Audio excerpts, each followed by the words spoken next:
Assalamualaikum warahmatullahi wabarakatuh. Salam, Om Swastiastu, Namo Buddhaya. Salam kebajikan bagi kita semua. Kembali lagi bersama saya Sultan Rifandi dalam acara Interfaith yang hanya ada di Mata Milenial Indonesia TV, Matanya Indonesia.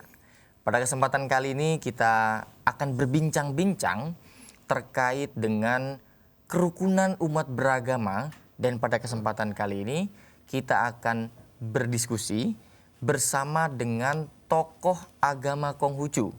Dan tentu saja kita akan berbincang-bincang, bertanya-tanya tentang perihal seputar kerukunan umat beragama, dan pastinya kita berdiskusi dengan mematuhi protokol kesehatan, pakai menggunakan face shield dan lain-lain sebagainya, dengan harapan kita bisa melewati pandemi ini dengan setuntas-tuntasnya. Baik, seperti yang tadi saya katakan bahwa kita sudah kedatangan narasumber yang luar biasa terkemuka, sering juga mengisi layar kaca yang berbagi pandangan tentang agama Konghucu, dan kita sudah bersama Pak Mulyadi sebagai tokoh agama Konghucu atau juga sebagai Majelis Tinggi Agama Konghucu Indonesia atau disingkat dengan Matakin. Salam Pak Mulyadi, ini enaknya Sultan. panggil Pak Mulyadi kali Pak ya? Bapak juga boleh. Pak Mul ya. Sama-sama ya. Oke, baik. Silakan. Kita sudah Ya. Bersama Pak Mulyadi, dan kita akan bertanya-tanya nih sebenarnya bagaimana kemudian kerukunan umat beragama di tengah latar belakang masyarakat Indonesia yang begitu majemuk, bagaimana kemudian Konghucu mengajarkan tentang persatuan dan lain-lain sebagainya. Baik. Pak Mulyadi, kita mulai dari, karena penontonnya ini Pak banyak yang majemuk juga penontonnya. Baik. Pak Mulyadi ya. Jadi mungkin kita akan memulai dengan mengenalkan dulu apa sebetulnya agama Konghucu ini. Baik. Bagaimana ajaran-ajaran dasarnya dan lain-lain sebagainya. Silakan Pak Mulyadi. Baik, terima kasih Pak Sultan. Bapak Ibu sekalian, saudara-saudara sebangsa setanah air yang kami hormati. Saya senang sekali pada hari ini bisa berjumpa dengan saudara-saudara semua. Baik, saya adalah seorang rohaniwan Konghucu ya. Kalau di Konghucu itu ada 3 jenjang rohaniwan tingkatannya ya Pak Sultan. Satu yang tingkat dasar namanya Chiaoseng atau penebar agama Konghucu ya. Kemudian yang tingkat menengah Madhya itu disebutnya Wonse. Wonse ini adalah guru agama begitu. Dan yang ketiga yang paling tinggi adalah Siese. Itu kita boleh setarakan dengan pendeta atau kiai dalam Islam ya, begitu.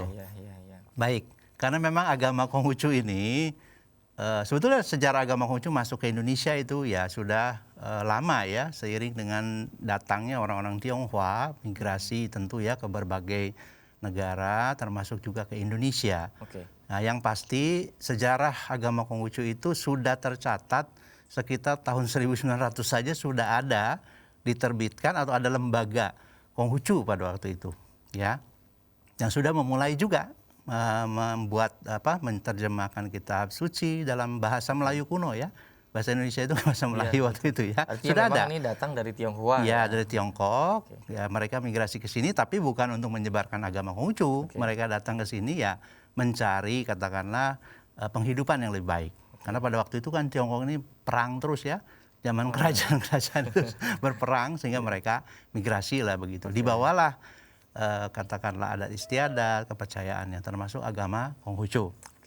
Nah, singkatnya sebetulnya Majelis Tinggi Agama Konghucu itu sejak tahun 1900 sudah berdiri di Indonesia dengan nama lain ya.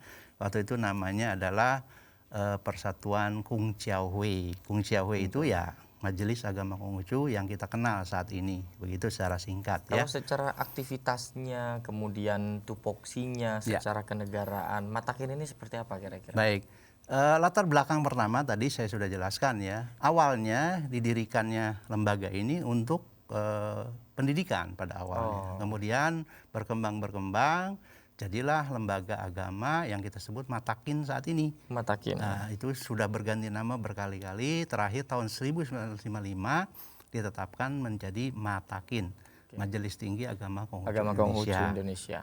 Kalau perannya di Indonesia tentu sebagaimana dengan agama-agama besar yang lain, di Indonesia ini ada Islam, Kristen, Katolik, Hindu, Buddha, dan Konghucu ya. Jadi kami juga sering mengadakan kegiatan-kegiatan interfaith dialog semacam ini, Oh, seperti itu iya, ya. iya, iya, Bahkan Matakin ini setiap tahun punya agenda, itu ada seminar internasional yang mengundang juga tokoh-tokoh agama di Indonesia dan juga dari internasional. Dan dari tujuannya berbagai tetap sama, negara. menjaga Iya, kerukunan tadi ya. Betul, karena Indonesia ini kan menjadi apa ya, katakanlah model ya. Oke. Katakanlah bangsa-bangsa lain, negara lain sangat bangga dengan Indonesia, bahkan ingin dijadikan contoh. Oh, Ya, maka iya, itu iya, iya, setiap tahun kami punya agenda itu, dan juga mengundang yang terakhir Pak Wapres ya, Pak Kiai Haji Ma'ruf itu iya, selalu Ma'ruf hadir Amin, iya, dalam iya, kegiatan iya. kami seperti itu ya. Nah, jadi tadi Pak Sultan kan bertanya bagaimana coba Konghucu ini diperkenalkan. Apa sih agama Konghucu? Iya. Nah, ini saya kira penting ya Iya, betul. bagi pemirsa juga. Konghucu aslinya disebut Ruciao. Ciao itu agama, Oh. agama Ru, Pak, sebetulnya ya. Jadi agama Konghucu ini atau Ruciao ini berasal dari negeri Tiongkok. Oke. Ya. Nah, itu Konghucu sendiri lahir 551 sebelum Masehi. Oh. Ya, beliau bukan pencipta agama Konghucu, ya, tapi beliau adalah melanjutkan, meneruskan. Meneruskan Nah, ya. Ruciao tadi dari ajaran-ajaran suci para nabi sebelumnya, Oke. yang kami kenal dengan Seng Wang, Oh. raja-raja suci itu. Kalau di Islam Nabi, kalau di Ya, Konghucu kita ada raja-raja Seng suci. Wang, ada Seng Ren nanti. Oke. Seperti itu ya. Iya, iya. Beliau itu hanya meneruskan, melanjutkan. Ya, Seperti itu, ya, Pak. ya, ya. Jadi memang kurang lebih kalau misalkan kita perbandingkan gitu ya, Ya. tetap ada kenabiannya Betul. juga begitu ya Pak. Dengan istilah yang lain. Dengan gitu ya. istilah yang lain. Ya. Artinya pesan-pesan persatuannya ini memang juga meliputi ada di Konghucu Baik. tadi ya, seperti acara-acara seminar internasional tadi gitu ya Pak Mul ya. Itu sama tujuannya untuk Sama. Untuk ke arah- perdamaian lah. Untuk begitu ya. perdamaian. Keharmonisan ya. Keharmonisan. Perdamaian, kerukunan. Ya. Oke. Baik. Oke, baik. Kita sudah dikenalkan nih sama Pak Mulyadi bahwa Konghucu menjadi salah satu agama yang memang diakui di Indonesia. Betul. Tapi kan pasti kita akan penasaran bagaimana sih sebenarnya sejarahnya gitu ya Pak Mul ya. Bagaimana kemudian perjuangan Konghucu ini untuk memperjuangkan diakui untuk pengakuan di Indonesia. Bagaimana kemudian strugglingnya masuk di tengah-tengah mayoritas yang Muslim seperti ini.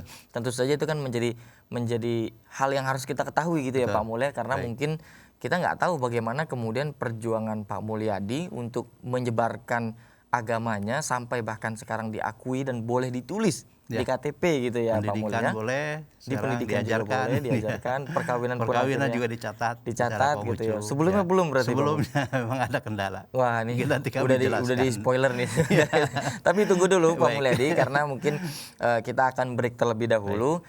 Setelah ini kita akan tanya-tanya lagi kepada Pak Mulyadi. Jadi jangan kemana-mana, tetap di Interfaith hanya di Mata Milenial Indonesia TV, matanya Indonesia.